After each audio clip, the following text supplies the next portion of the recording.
Het wie wordt maar kreerzwaar. De zinnen weer er aardig bij. Hier en daar een heel licht buiken, maar dat weet dan ik. En de komende dagen, het wordt oorwaar. Het wordt kouder. Joen en vannacht. Ja, misschien nog een bui of een buikje in het kust- en maatgebied. Maar verder hebben we toch aardig opkledings. En de temperatuur die zakt al naar 1 of 2 graden.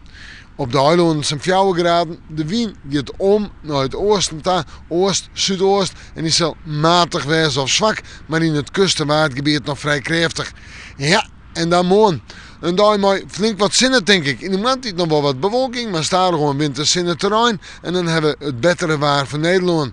Het lijkt bij ons droog te blijven. Temperaturen zijn zo'n 8 graden, steeds maar om en bij de 8 graden heen, maar op de eilanden nog een graadje hoger. En de wind viel al wat kouder aan. Matig op het vasteland, vrij krachtig in het kust- en watergebied.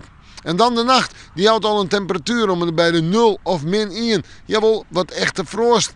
En het fruitje, manje, een dag met droeg waar zit nou ligt de zinnen erbij, maar ik dat koude waar met een temperatuur om en bij de 8 graden heen, maar die krachtig onthudde wind, die maakt het van het gevoel volle kouder en die komt uit oost en zuidoost waai.